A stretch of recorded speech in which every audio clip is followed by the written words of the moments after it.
Irmãos, no domingo passado nós vimos um pouquinho sobre a herança no capítulo 48. E nós vimos ali a herança sendo apresentada e sendo distribuída de diversas maneiras, né? Então nós vimos a herança do pecado no meio da família de Jacó. Nós vimos a herança de filhos. José teve filhos ali na terra do Egito, e isso foi creditado como bênção e herança do Senhor.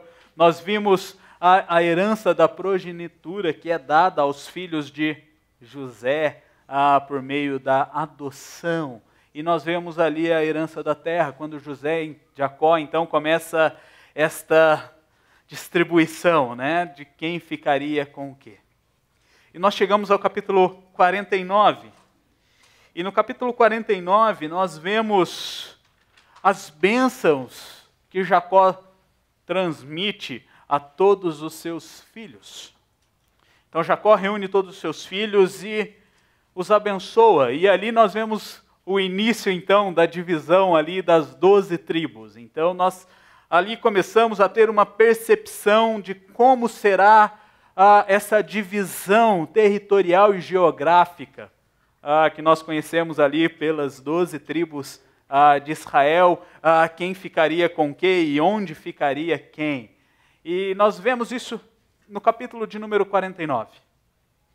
E aqui eu tenho uma confissão a fazer aos irmãos. Se fosse por livre e espontânea vontade, esse texto eu não escolheria para pregar em nenhum momento da minha vida e do meu ministério.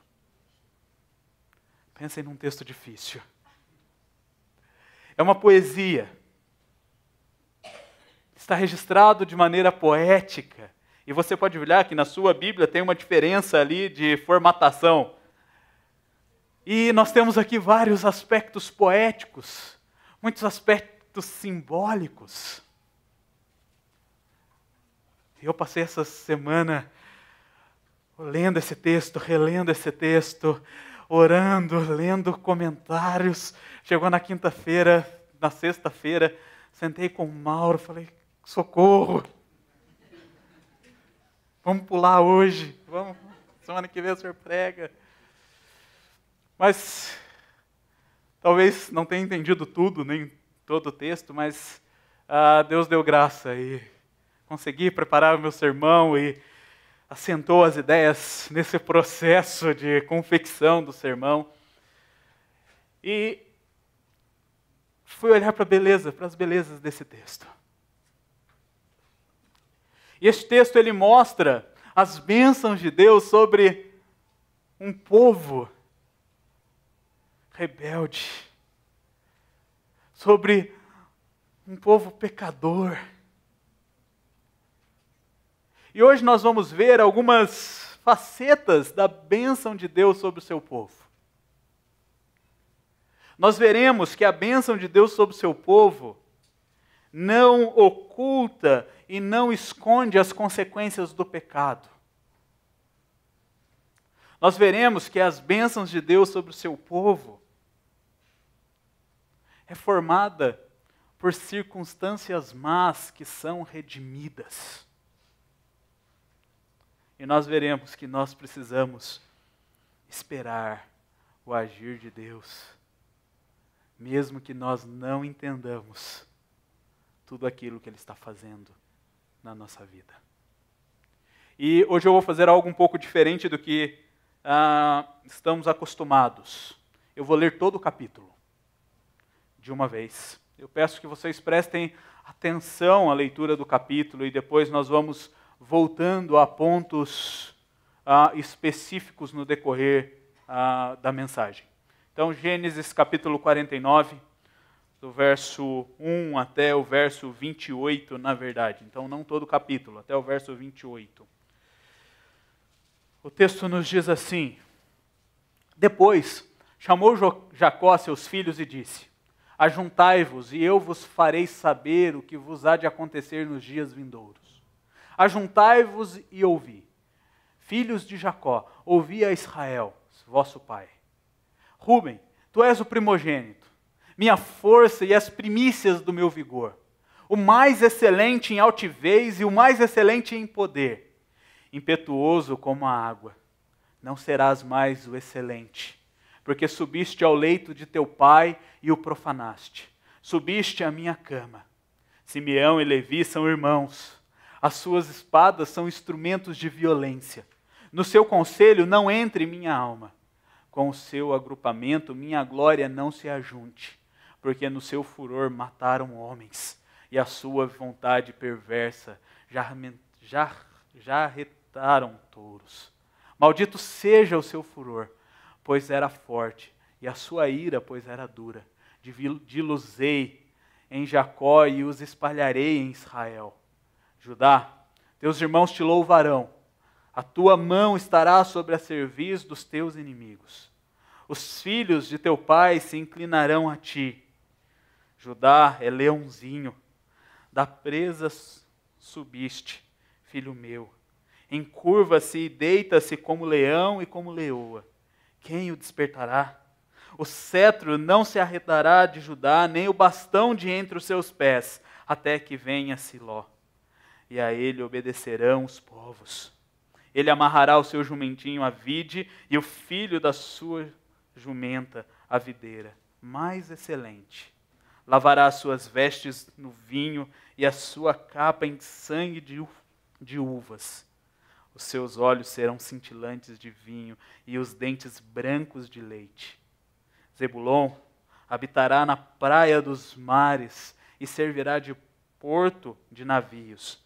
E o seu limite se estenderá até Sidom. Issacar é jumento de fortes ossos, de repouso entre os rebanhos de ovelha. Vi que o repouso era bom e que a terra era deliciosa.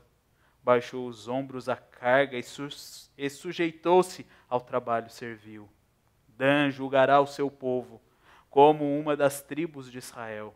Dan será serpente junto ao caminho, uma víbora junto à vereda, que morde os talões do cavalo e faz cair o seu cavaleiro por detrás. A tua salvação espero, ó Senhor.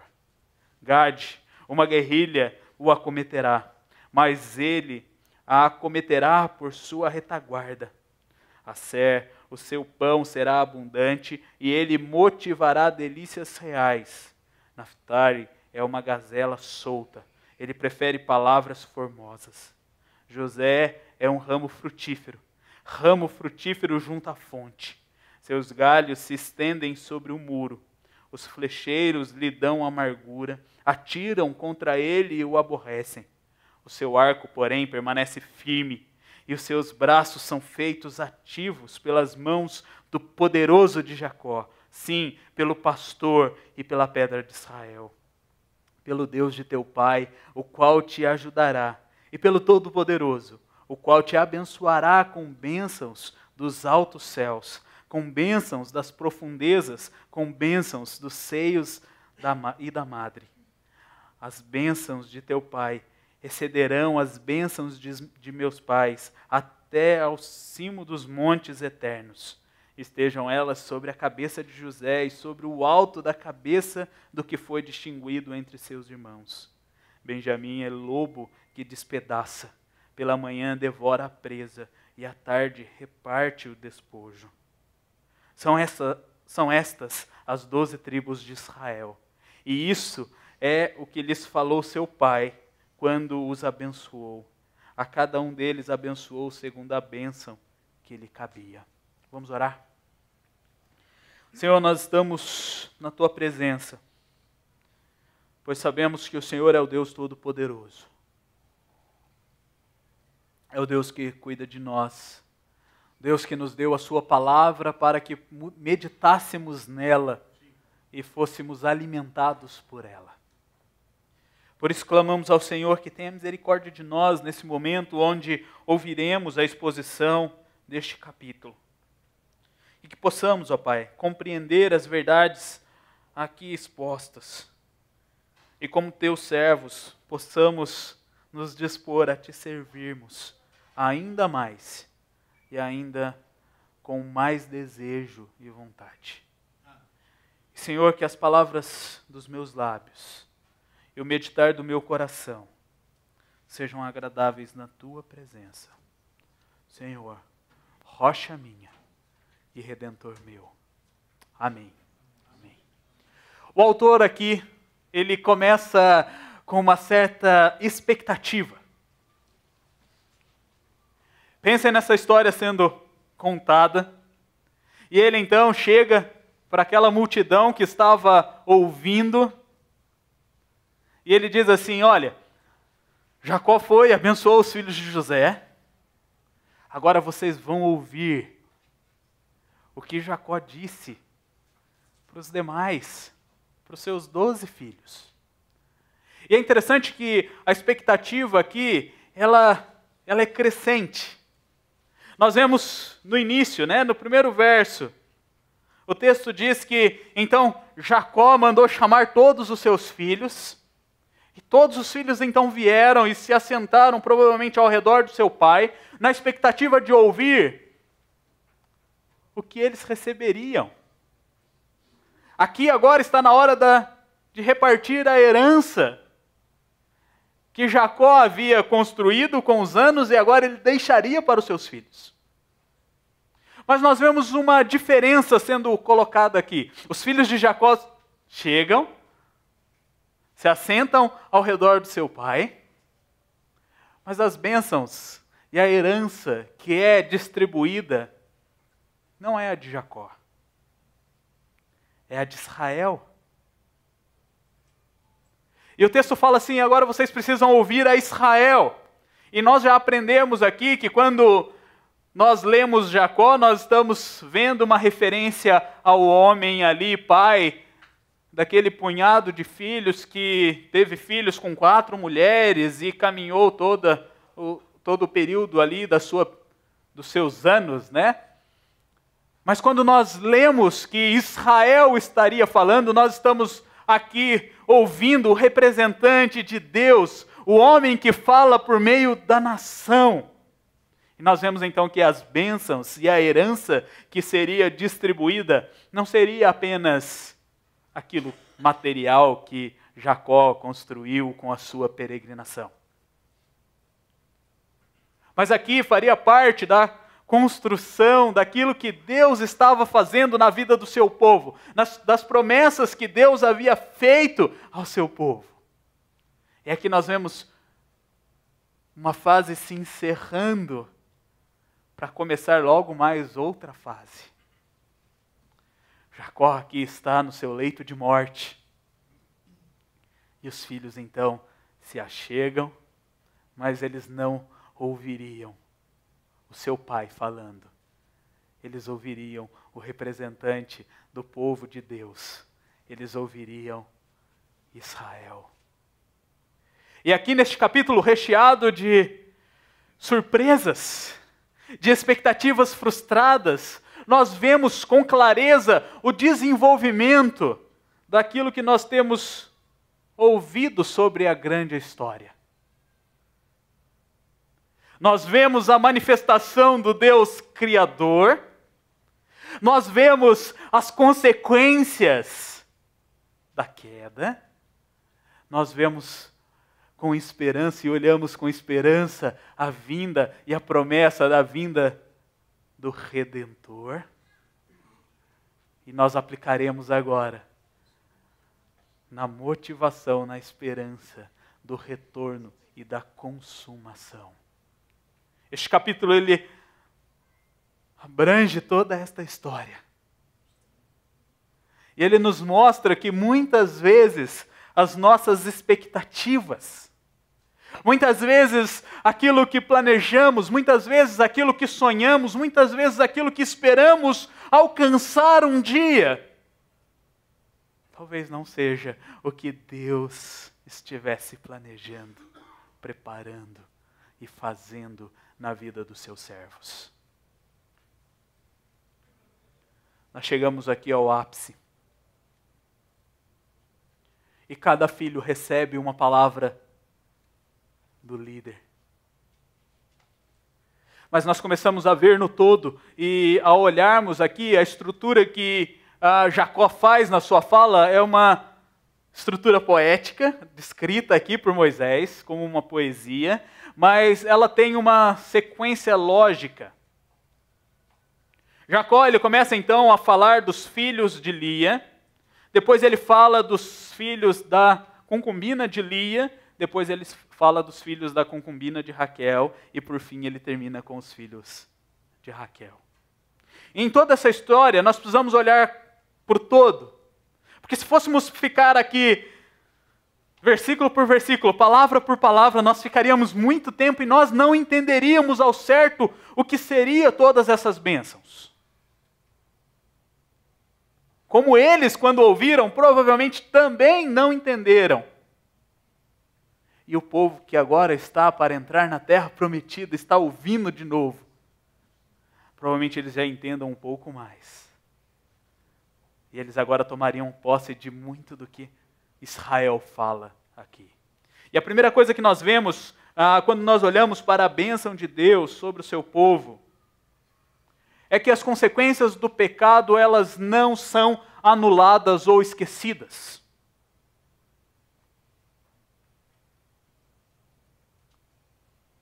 Muitas vezes nós olhamos para o pecado e olhamos com uma expectativa de que ele não tenha consequências. E aqui eu fico pensando em Rúben, o mais velho. E o texto começa a exaltar este homem. O próprio Israel diz assim: olha, você é o meu primogênito. Você é forte. Você é altivo. Você é digno de todas as coisas excelentes, porque você tem trabalhado por isso. E eu fico imaginando Rúben ouvindo seu pai ali dizendo todas essas coisas e... uau! Lembram-se, o primogênito ganhava o dobro. E ele ganhava o direito de administrar e governar todas as outras coisas. Todos se submetiam a ele. Agora imagina este homem altivo, ouvindo seu pai elogiando. E ele dizendo assim: é mesmo. Estou aqui, ó. Está vendo aqui, ó? Vocês estão olhando? Sou eu, Rúben. Mas aqui nós vemos a consequência do pecado que Rúben cometeu lá atrás, quando Raquel morreu. Este homem subiu no leito de seu pai e deitou com a sua concubina para tentar tomar o poder de seu pai. Lá, no capítulo 35, provavelmente nós olhamos e falamos assim: Jacó não fez nada. E quando houve a exposição desse texto, foi dito que nós veríamos a consequência mais à frente. E aqui nós vemos a consequência do pecado daquele homem. Israel olha para Rúben, seu primogênito, e diz assim: você pode ser tudo isso, mas você não receberá as coisas excelentes. Porque você tem a mesma estabilidade da água.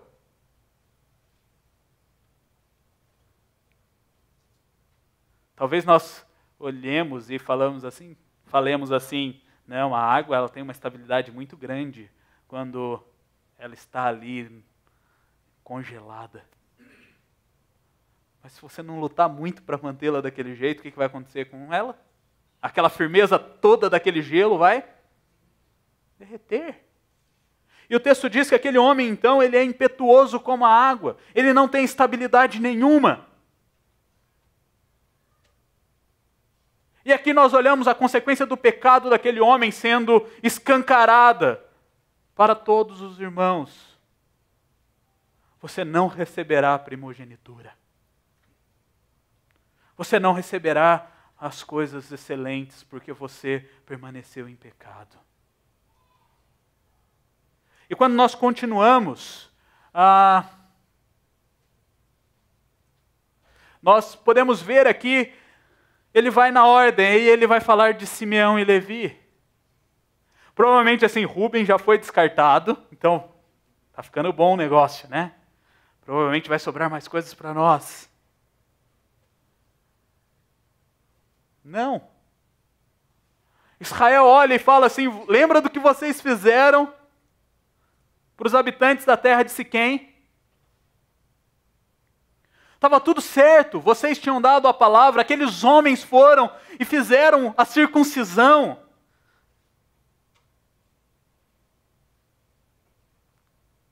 Mas vocês foram totalmente insensíveis. Vocês foram lá, mataram todos os homens a sangue frio. E ainda justificaram.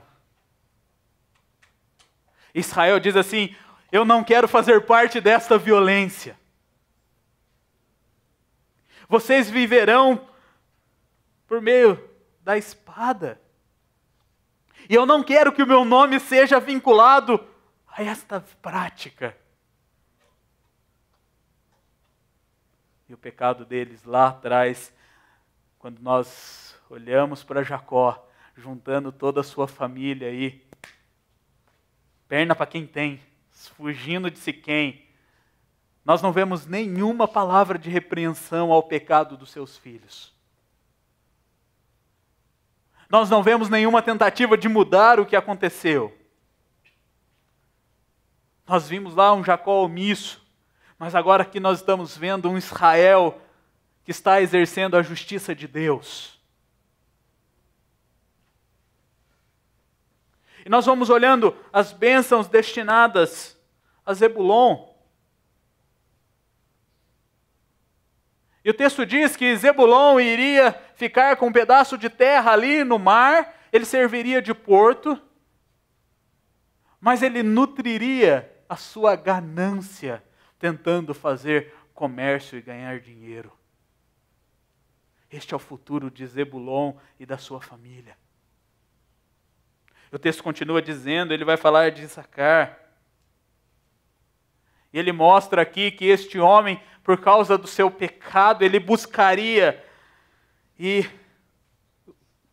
o sucesso e ele alcançaria o sucesso. Mas o final da sua vida seria de servidão. E aqui o termo usado é escravidão.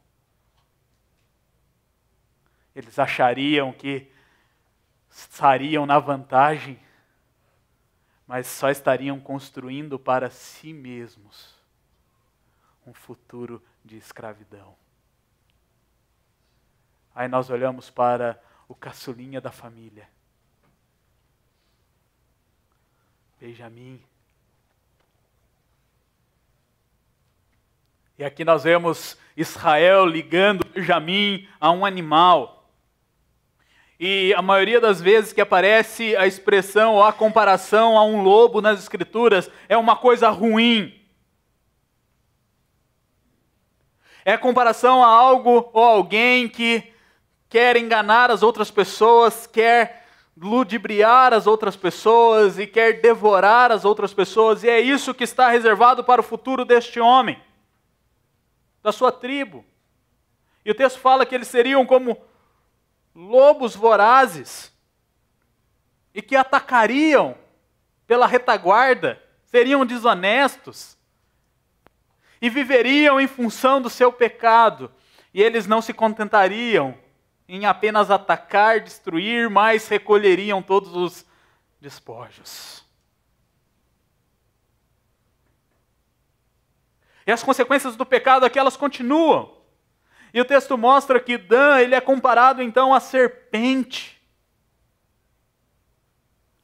que ficará ali na espreita para abocanhar o calcanhar dos cavalos, para que o cavaleiro seja derrubado.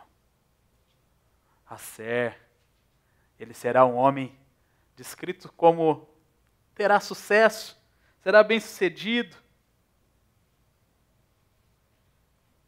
mas ele se entregaria também à vaidade do seu coração, pois ele se preocuparia em fazer coisas reais, e o texto mostra que não faria nada voltado para o Senhor. Estes homens estavam se distanciando de Deus. E Naftali, então, ele é comparado a um animal selvagem.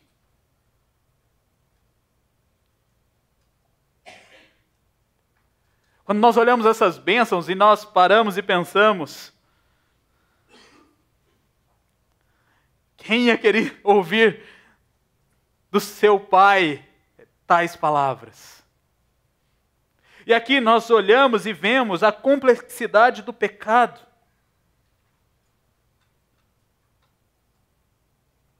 Todos esses homens, eles viveram em pecado. Nós temos relatos, desde o capítulo 32 de Gênesis, de atrocidades que esses homens cometem.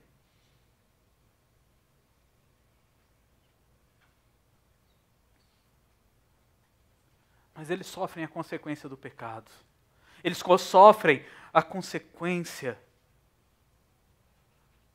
do distanciamento do Deus vivo e verdadeiro. E quando nós olhamos a bênção de Deus sobre o seu povo, ela não anula as consequências do pecado.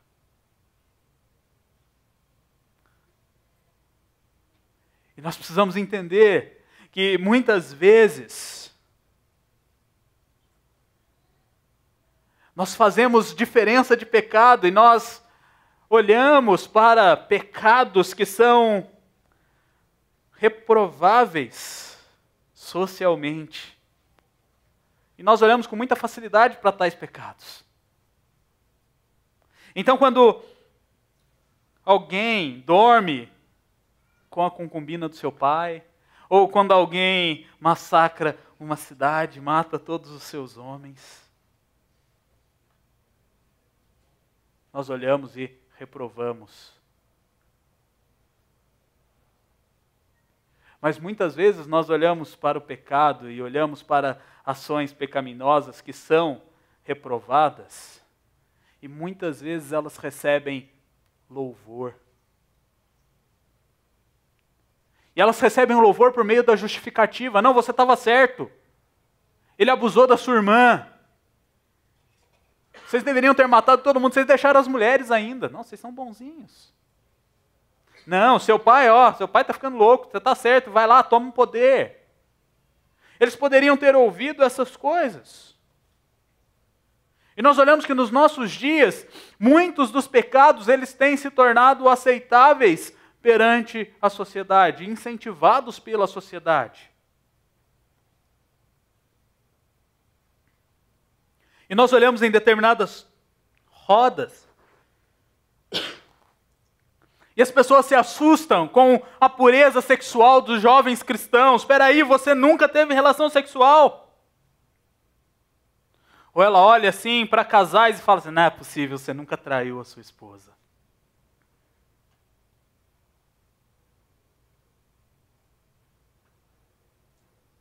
Nós vamos então recebendo um tom de aprovação para os pecados e nós nos esquecemos que o pecado tem consequência.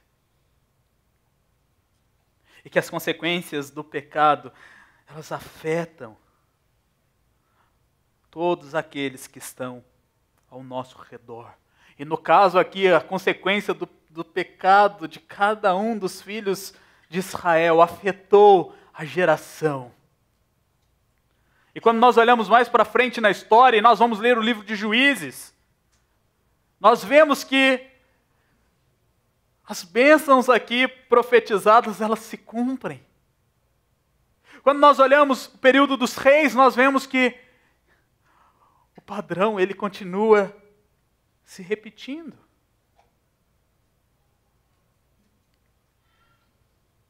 Então nós precisamos olhar para os nossos próprios pecados.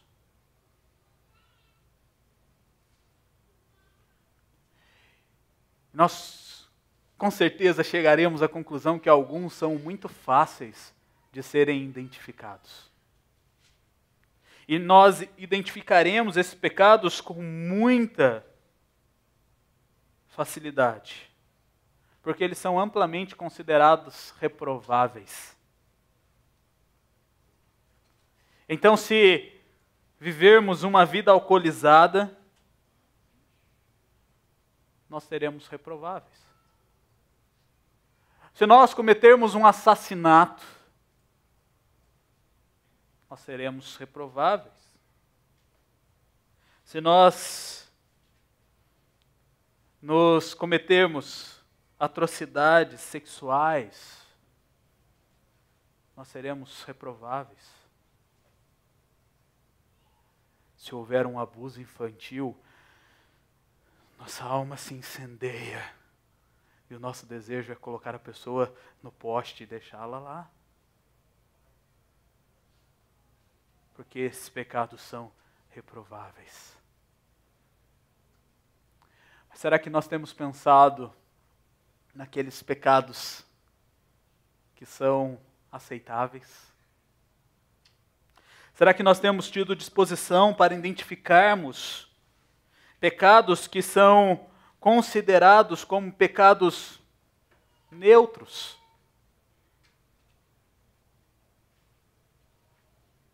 Será que nós temos tido cuidado com o que nós vemos na internet, com o que nós vemos nos filmes?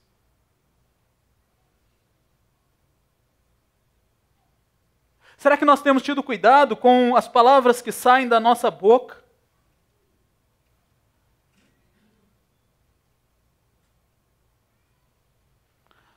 A nossa cultura, ela exalta e enaltece diversos pecados.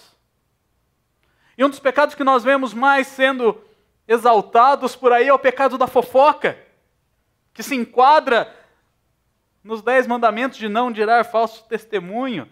E quando você chega no supermercado, chega no caixa, o local onde todo mundo passa, então não está escondido, todo mundo chega no caixa, o que você olha lá? Revistas.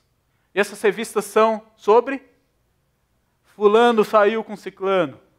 Novela terminou assim, mas fulano e ciclano não estão se falando.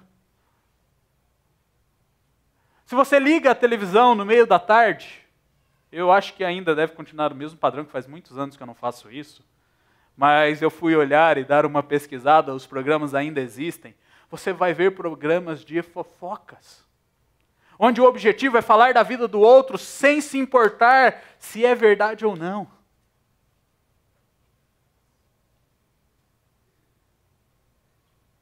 Recentemente, vendo uma entrevista de talk show com alguns apresentadores de um programa de fofoca, o entrevistador perguntou assim: mas vocês conferem as fontes antes de falar? Não, porque senão não dá ibope. Isso é aceitável. Mas sabe qual é o grande problema? Que isso se torna aceitável dentro da igreja. Não, eu só estou falando. Você checou a fonte? Não. Você cumpriu o que está escrito em Efésios? No capítulo 4, que fala lá, fale o que edifica o seu irmão, fale o que é necessário, fale o que transmita a graça.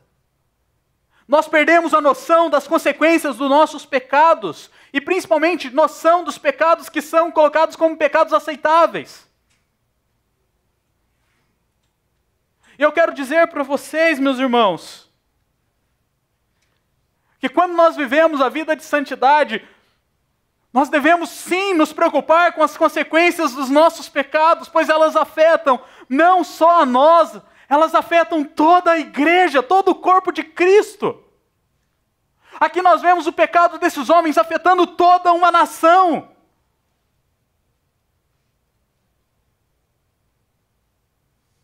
Nós precisamos zelar pelos nossos olhos, nós precisamos zelar pelos nossos ouvidos, nós precisamos zelar pelas nossas palavras, pelas práticas, pelo que pensamos. Pois os nossos pecados têm consequência. Então não viva a vida pensando que o que você faz diz respeito apenas a você. Não, diz respeito ao corpo de Cristo. Nós somos um corpo, um só corpo.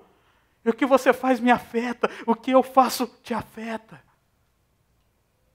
Nós precisamos zelar pela nossa vida de santidade, pela nossa comunhão com Deus. Esse zelo que nós devemos ter em resposta ao que Isaías diz sobre o que Cristo fez por nós na cruz. E nós devemos nos posicionar contra o pecado. Antes de olharmos para esses homens e condenarmos estes homens, nós precisamos nos lembrar que aquela campanha, #SomosTodos, ela faz parte aqui também. #Nós somos todos Zebulon, nós somos todos Ruben, nós somos todos Levi, nós somos todos Dan, Isacar, Benjamim, Asser, Naftali. Nós somos esses pecadores miseráveis que carecem da graça de Deus. E nós precisamos viver a nossa vida lembrando disso. Nós precisamos viver os nossos dias pensando em como estamos vivendo os nossos dias.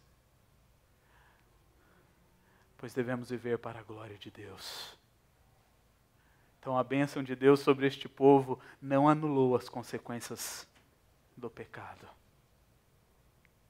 Mas as bênçãos de Deus sobre o seu povo transformaram circunstâncias más e redimiram estas circunstâncias.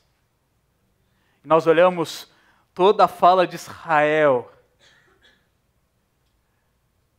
José e Judá recebem mais tempo. Então, se você parar para ler, 1/3 do que Israel fala para os 12 filhos é destinado apenas para José e Judá. 10 versos só para eles. E nós olhamos aqui para a fidelidade de Deus em redimir nossas circunstâncias malignas. E nós olhamos para a bênção que José recebe. E na bênção que José recebe, nós vemos Israel relembrando tudo o que aconteceu na sua vida.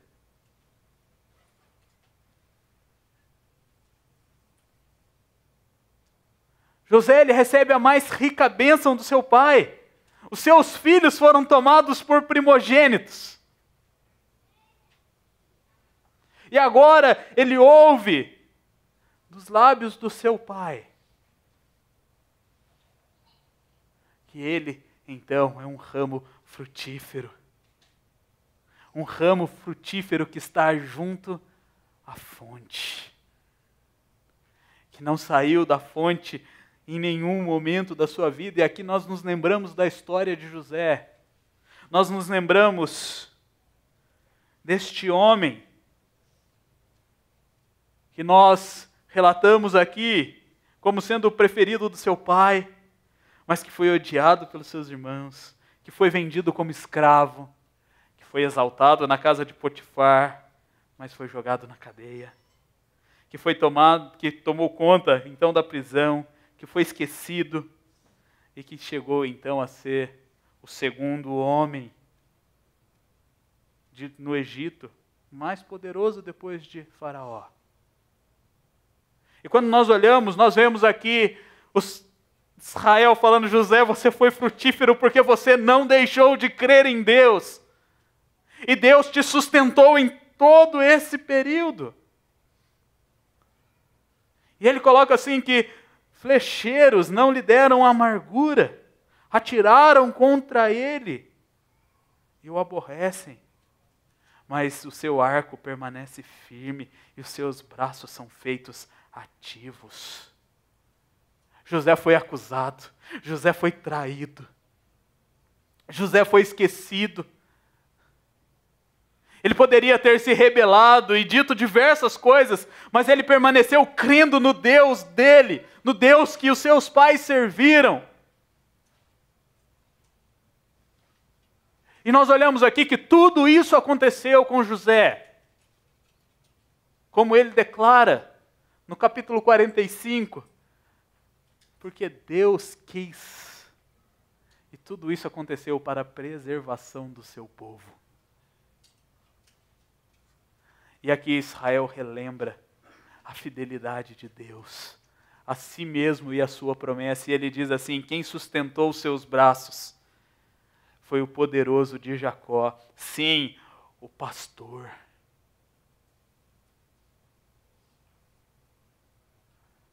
Vocês se lembram do reverendo Mauro falando isso semana passada?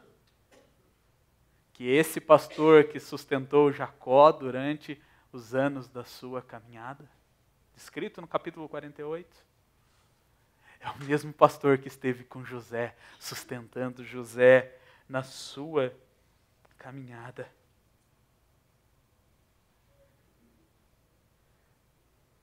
Que bênção, meus irmãos. Não nos esquecermos da fidelidade de Deus.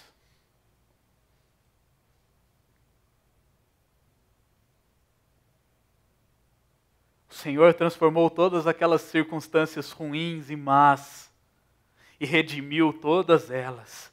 E fez isso por meio de José e dos seus filhos. E o texto fala que ele fez isso também por meio de Judá. E Judá recebe então a bênção mais notável.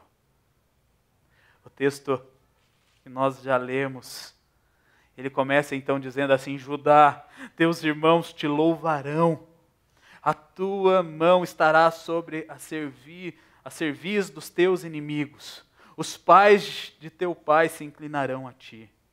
Judá é leãozinho, da presa subiste, filho meu. Encurva-se e deita-se como leão e como leoa. Quem o despertará? O cetro não se arredará de Judá, nem o bastão de entre os seus pés, até que venha Siló.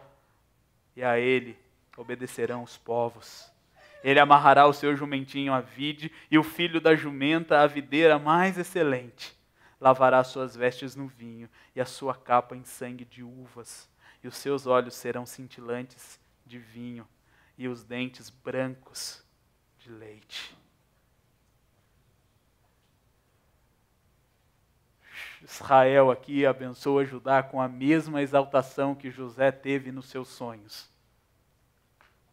Só que não seria José que estaria em pé, sendo exaltado pelos irmãos, seria Judá.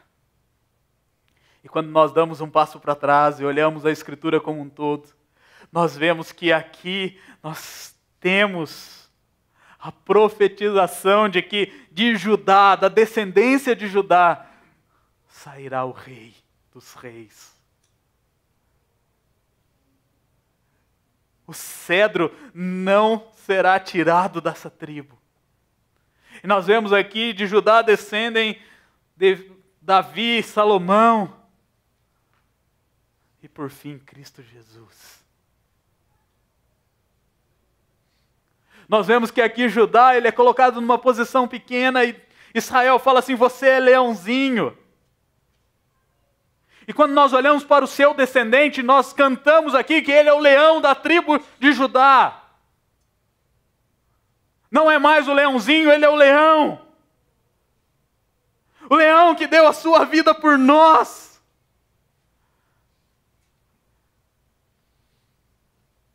Apesar de não haver mais esperança aqui, o Senhor ainda se mostra redentor. E Ele diz assim: virá aquele que reinará, e que todos obedecerão o seu nome. Virá aquele que trará paz. E é que nós começamos a ver referências a Cristo, um rei humilde. E quando nós lemos os evangelhos, nós vemos como Cristo entra em Jerusalém, montado numa jumenta.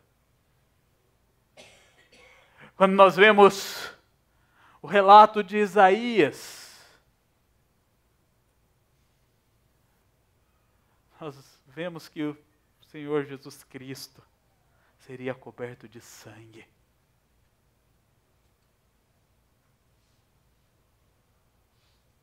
As circunstâncias são redimidas em Cristo Jesus. Ele é o grande Redentor. E Ele fez aquilo que nenhum outro poderia fazer. Ele se encarnou. O Deus Criador, o Deus Todo-Poderoso, o primeiro e o último, além de quem não há outro. Ele assumiu forma de homem e tornou-se obediente até a morte de cruz. Ele transforma a nossa maldição, a maldição que nos estava destinada, em bênção imerecida.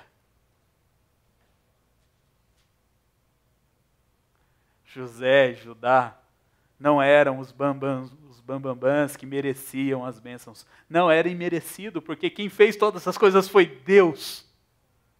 Eles não fizeram nada. E nós precisamos nos lembrar disso quando nós passamos por momentos ruins, quando nós passamos por momentos de acusação, momentos de perseguição, momentos de tribulação.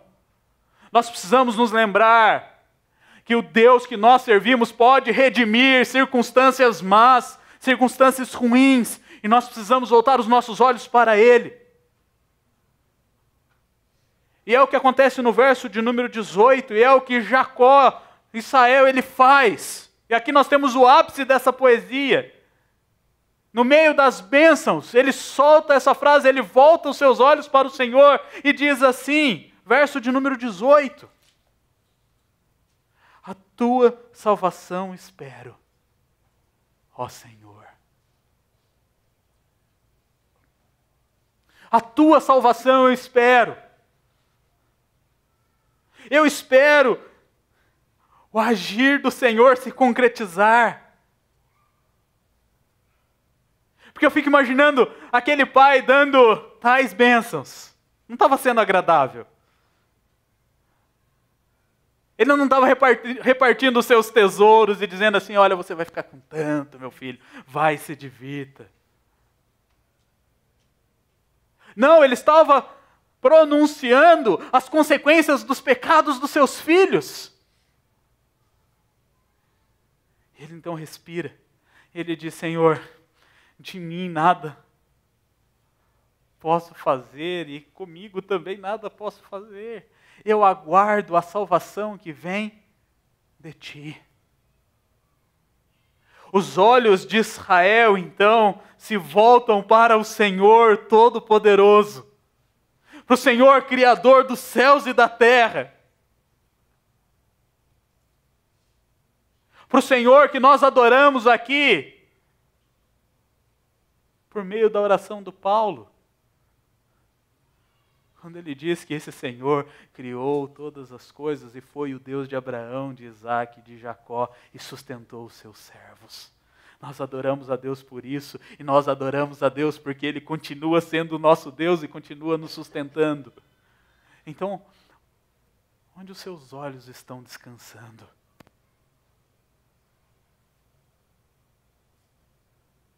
Onde você tem buscado a salvação? Onde você tem buscado alento para a sua alma? Mesmo em meio a situações ruins aqui, Jacó olha para o Senhor, o único que poderia dar a ele salvação e descanso.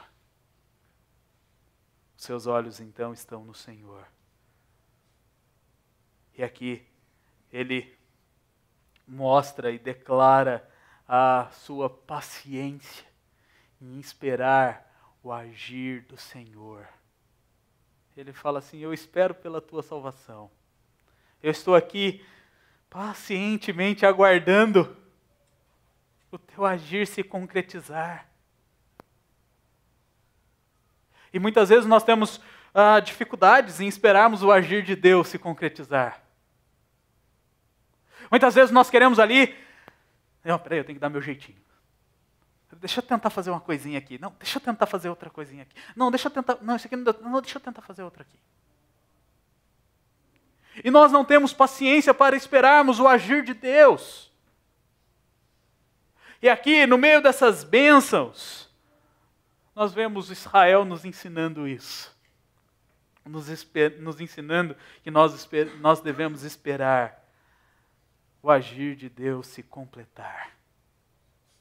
Pois a salvação vem só dele. E o que nós iremos fazer?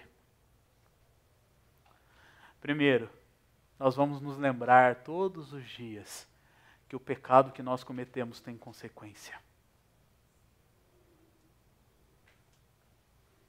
Não só para nós, mas para o corpo de Cristo, para aqueles que estão ao nosso redor. Mesmo aqueles pecados que se tornam aceitáveis, eles têm consequências e eles não devem ser toleráveis. Aqui na nossa biblioteca tem um livro que mudou a minha perspectiva de olhar para o pecado. E eu li esse livro, no período de 1 ano, eu li esse livro 7 vezes. Pecados Intocáveis, Jerry Bridges. Ele tem uma maçãzinha na frente mordida. Esse livro me ensinou que muitos pecados que, na minha arrogância e soberba, eu achava que estava bem, aqui não. Não, eu era um pecador contumaz. E que esses pecados tinham consequências. Eu comecei a ver as consequências desses pecados na minha vida. Como ele afetava o meu relacionamento com a minha esposa, como ele afetava o meu relacionamento com a minha família, como ele afetava o meu relacionamento com a igreja, como ele afetava a maneira com que eu pregava e ensinava a igreja. Não fui santificado, senão não estaria aqui. Continuo muitas vezes lutando com esses pecados. Mas eu tenho compreendido que eles têm consequências. E eu preciso, então, sanar esses pecados na minha vida. Lutar contra eles. E aqui, isso deve gerar em mim uma consciência que eu não farei isso sozinho. Pois a redenção de todas as coisas vem somente de Deus. É o que Israel fala a José, foi o Todo-Poderoso que sustentou os seus braços e te tornou ativo. É apenas uma vida de consagração e de comunhão com Deus que vai me capacitar a ver o meu pecado, por menor que ele seja, e a ver as consequências, por menores que elas sejam, e me levar de volta para o único que pode me redimir dos pecados. Então, como povo de Deus, nós devemos zelar pela nossa vida de santidade. Nós devemos zelar pelo que nós ouvimos, pelo que vemos, pelo que falamos. Nós devemos zelar pelo que nós pensamos, pois a Escritura diz que nós devemos levar todo o nosso pensamento cativo a Cristo.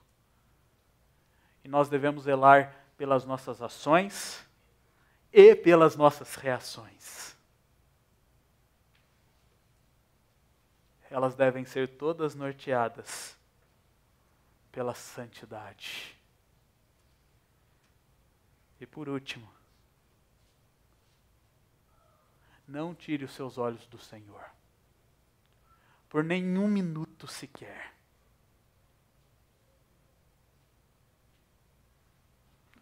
Você está lá na sua casa, varrendo o chão, volte os seus olhos para o Senhor. Às vezes você está lá na sua casa, ouvindo o seu neném que não para de chorar. Nós precisamos olhar e voltar os olhos para o Senhor. Às vezes você está no trânsito e você leva aquela fechadinha ali. Volta os seus olhos para o Senhor. Quanto mais exercitarmos este voltar os olhos para o Senhor, mais zelaremos pela nossa vida de santidade e pela nossa cosmovisão cristã, pela nossa maneira de olharmos o mundo de uma perspectiva bíblica e divina. Então, não tire seus olhos de Deus e esforce-se para colocá-los nele todo o tempo.